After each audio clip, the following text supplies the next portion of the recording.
안녕하십니까. 오늘은 국일제지에 대해서 분석해 보겠습니다. 자, 이 국일제지가 지금 거래가 정지를 당했어요. 근데 일시적인 거 하나 때문에 우리가 국일제지를 포기할 수 없거든요, 지금. 그래서 왜 이 국일제지가 거래가 정지가 됐는지 원인을 한번 조금씩 파헤쳐 봐야 돼요. 수백 가지가 있을 거예요. 그 중에서도 다음에 우리가 또 기업을 분석할 때, 이런 것들을 한번 봐야 되겠구나, 라는 생각으로 계속 국일제지를 분석을 해야 됩니다. 자, 한 5년 전 거의 이 재무제표를 보면 안정성 비율이라고 있는데 어느 정도 퍼센트를 정해놨어요. 회계사가.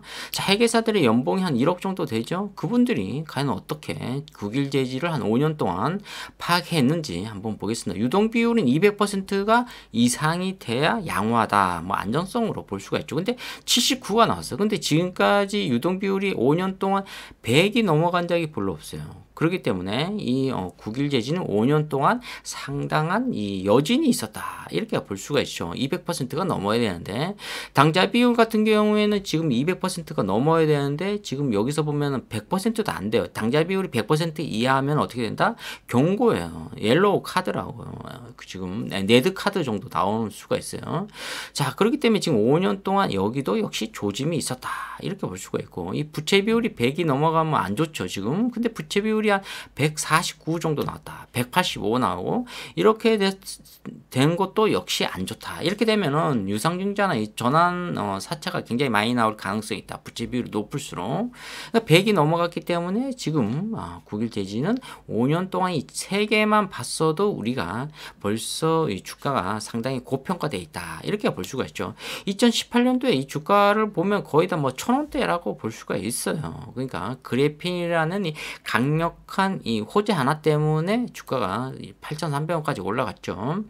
자, 그렇기 때문에 이 순차익 비율이라고 했는데 이거 역시 지금 20% 정도 이하면 아주 건전성으로 보고 있는데 지금 85가 나와요. 대부분 70, 85, 47, 55, 85 정도 나온다는 것은 상당히 안 좋다, 이렇게 볼 수 있죠. 순차익 비율이라는 것은 부채 중에서 이자를 지급하는 부채를 말한다. 보통 일반적으로 한 20% 정도를 얘기하고 있는데 그 이하를 얘기하는데 지금 85 정도 나왔다는 것은 벌써 이 레드 카드가 나왔다는 거죠. 레드 카드가 벌써 5장 정도 나올 가능성이 거의 100%다. 이때는 주가를 매도했어야 되는데, 자, 이자 보상 배율이라고 했는데 이게 숫자 1 이하면은 상당히 안 좋습니다. 거의 뭐 축구에 얘기하면 뭐 경고 바로 받아서 이렇게 퇴장될 가능성이 거의 100%예요. 0.2 정도, 0.3, 0.2 아예 숫자가 없다는 것은 이 기업은 거의 다 뭐 재무제표를 볼 수가 없어요. 이자 보상 배율은. 왜 기업이 돈을 벌어서 이자도 낼 수가 없다는 거죠. 제가 예를 들어서 카드론 대출을 1,000만 원을 받았어요. 근데 이자가 매월 나가잖아요. 근데 원금커녕 이자도 못 갚는다는 거예요. 제가 벌어들이는 수입이 예를 들어서 한 달에 100만 원인데 생활비고 뭐고 다 빼도, 자, 이렇게 되면은 자꾸 재무제표가 엉망진창이 되는 거죠. 자, 이거 이자도 못 내는 이 기업이 5년 동안 우리가 매수했던 이유는 국일 그래핀이라는 이 특수한 이 호재 때문에 굉장히 우리가 믿음이 강했다, 이렇게 볼 수가 있습니다. 자, 이 자기자본 비율이라고 했는데 이건 50이 넘어가면 안 좋아요. 그렇기 때문에 이거 역시 우리가 좀 봤을 때는 좀 안 좋다. 굉장히 50%가 넘어야 이 건전성이 볼 수 있다. 근데 지금 보면은 대부분 50 이하일 가능성이 높다는 거죠. 지금 자기자본 비율이 지금 국일제지가 50 이하다, 이렇게 나올 수 있는 거죠. 여기서 안정성 비율 이 몇 가지를 봤을 때도 굉장히 요 치명타가 그래도 이자 보상비, 이자도 못 갚는 기업이 벌써 5년 동안 있었다, 이렇게 볼 수가 있고, 유동비율이나 당좌비율 역시 최악이다. 특히 당좌비율 같은 경우에는 100 이하면 바로 이 레드카드가 나오는데 퇴장이죠. 이런 것들이 지금 국일제지가 참으로 재무제표상 안 좋다, 이렇게 볼 수가 있죠. 우리가 이 국일 그래핀에 대해서 너무 이 한상이 컸는지, 아니면 이 국일 제지 자체가 제가 봤을 때는 이 매출액 대비 영업이익이 그렇게 안 좋았어요. 영업이익이 최소한 지금 매출액은 굉장히 올라가고 있거든요. 지금 전년 동기 17% 상승하고 있어요. 1125억 정도, 한 1000억 정도 1년에 매출액을 내고 있거든요.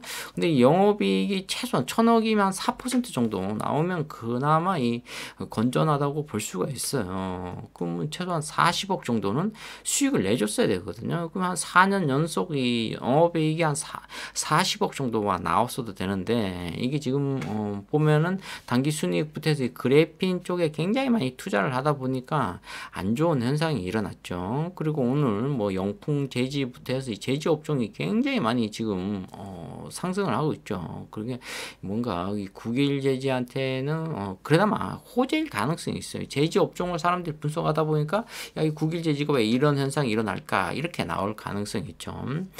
자, 이렇게 해서 지금 국일 제지를 지금 봤는데, 이 뉴스 같은 거 보면 이제 새 주인 찾는다, 이런 것들이 좀 많이 나오고 있어요. 지금 뭐 결국 M&A 시도를 하겠죠. 국일 제지, 뭐 국일 그래핀 역시 다 보면 새 주인 찾는다, 이렇게 지금 뉴스가 계속 나오고 있어요.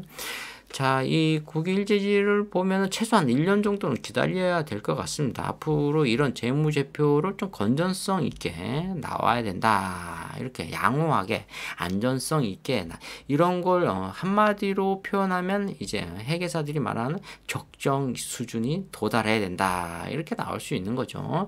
근데 그 사이에 누가 사모펀드에서 연결을 해서 M&A만 신청하면은 우리가 바로 거래가 재개될 수 있다, 이렇게 말씀드릴 수가 있습니다. 그런데 예를 들어서 A라는 회사가 주식회사예요. 법인체죠. 그러면 누군가는 이 주식을 만들 수가 있어요. 법인회사는 내가 상장이 안 된 회사라고 해도 그 회사는 주식을 발행할 수가 있는 게 바로 법인회사입니다.